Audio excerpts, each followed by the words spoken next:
In this section of the lecture, we're going to talk about the Korean War and how it brought new challenges to the Cold War calculus.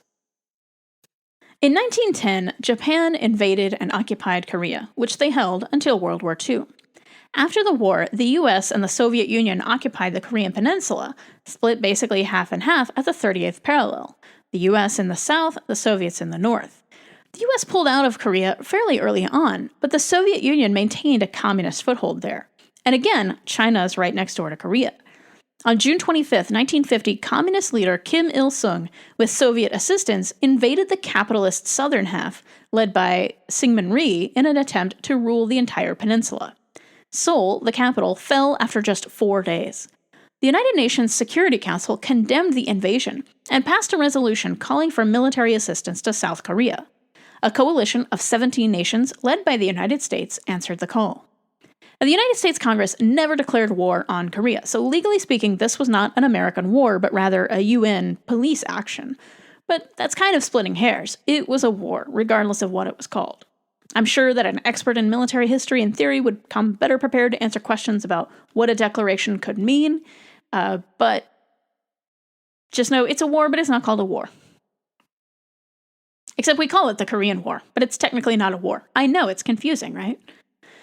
In the weeks following the invasion, the US and South Korean forces were pushed down to the far south of the country.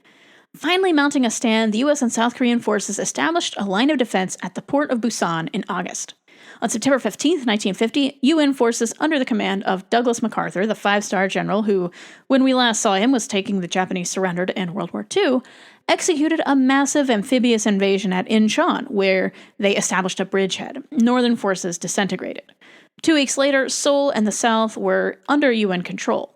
The UN command's objectives had been achieved, but President Truman authorized the pursuit of North Korean troops beyond the 38th parallel.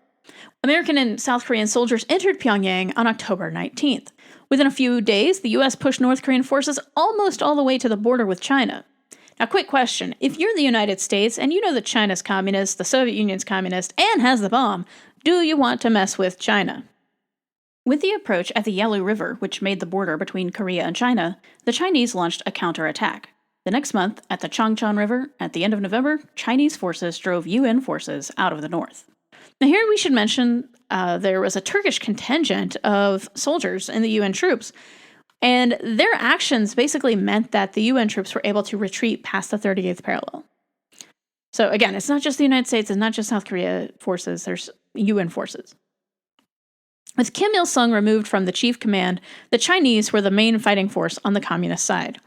They pressed forward during the early months of 1951, recapturing Seoul that January, but exhausted troops lost momentum, and by April, UN forces captured Seoul once again.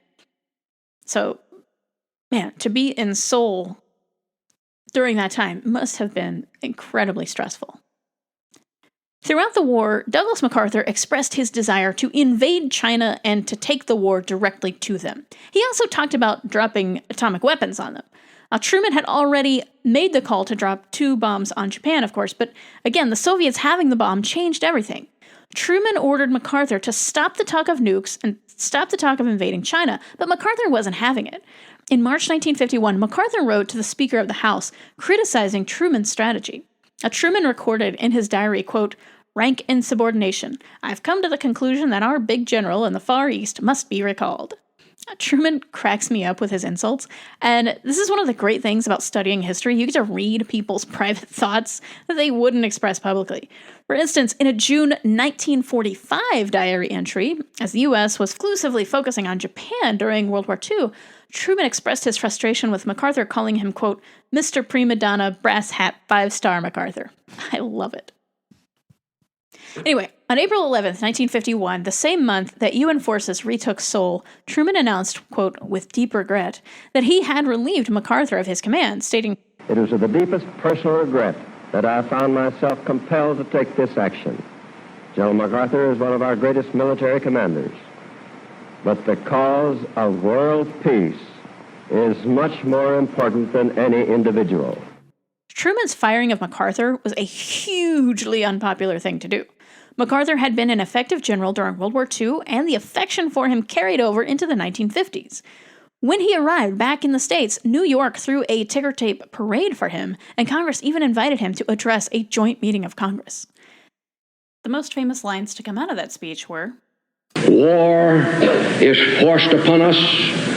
There is no other alternative than to apply every available means to bring it to a swift end. War's very object is victory, not prolonged indecision.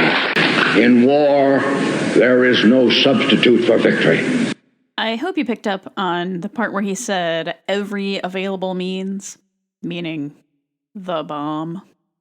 Towards the end of the speech, MacArthur got very nostalgic, talking about whenever he first enlisted into the Army. He actually joined the armed forces before the 20th century. He recalled this song that he learned while he was at West Point, and he quoted it at the end of his speech. That old soldiers never die. They just fade away. And like the old soldier of that ballad, I now close my military career and just fade away. An old soldier who tried to do his duty as God gave him the light to see that duty. Now, some people called for Truman's impeachment over firing MacArthur, but they were really just reacting to the personality of MacArthur rather than what he actually wanted to do in the war. Most people and most generals opposed invading China. Speaking for the Joint Chiefs of Staff, General Omar Bradley told the U.S. Senate, quote, "MacArthur's strategy would involve us in the wrong war, at the wrong place, at the wrong time, and with the wrong enemy," end quote. I've already kind of gotten a little bit more bogged down in the military action than I wanted. Fighting continued for 2 more years and would not be finished when Dwight Eisenhower, the former 5-star general, architect of D-Day, first Supreme Allied Commander of NATO, became president. In 1953, North and South Korean forces reached an agreement to an armistice or ceasefire in July 1953. They agreed to a demilitarized zone 4 kilometers wide to be controlled by North Korean, South Korean, UN, and US troops. This is the most heavily fortified national border to this day, and it's one of the only borders you can identify at night. South Korea, all lit up, North Korea, dark as night. I first noticed this on my Apple TV screensaver and thought it was kind of cool/sad enough to add here. In the immediate aftermath of the war, South Korea remained a poor and largely undemocratic country until a major economic boom in the 1970s and a democratic uprising in 1987. North Korea remains an almost completely isolated authoritarian state with unparalleled political repression and human rights abuses. The gross domestic product, the GDP of North Korea, had been similar to South Korea's until 1970. Today, it's about 2% of South Korea's GDP. On a somewhat lighter note, one of the best TV shows ever, MASH, took place during the Korean War, and today is probably most Americans' connection to the war. The Korean War is often called the Forgotten War because it was sandwiched between World War II and Vietnam, which overshadowed it. The Korean War Memorial, for instance, was only dedicated in the 1990s.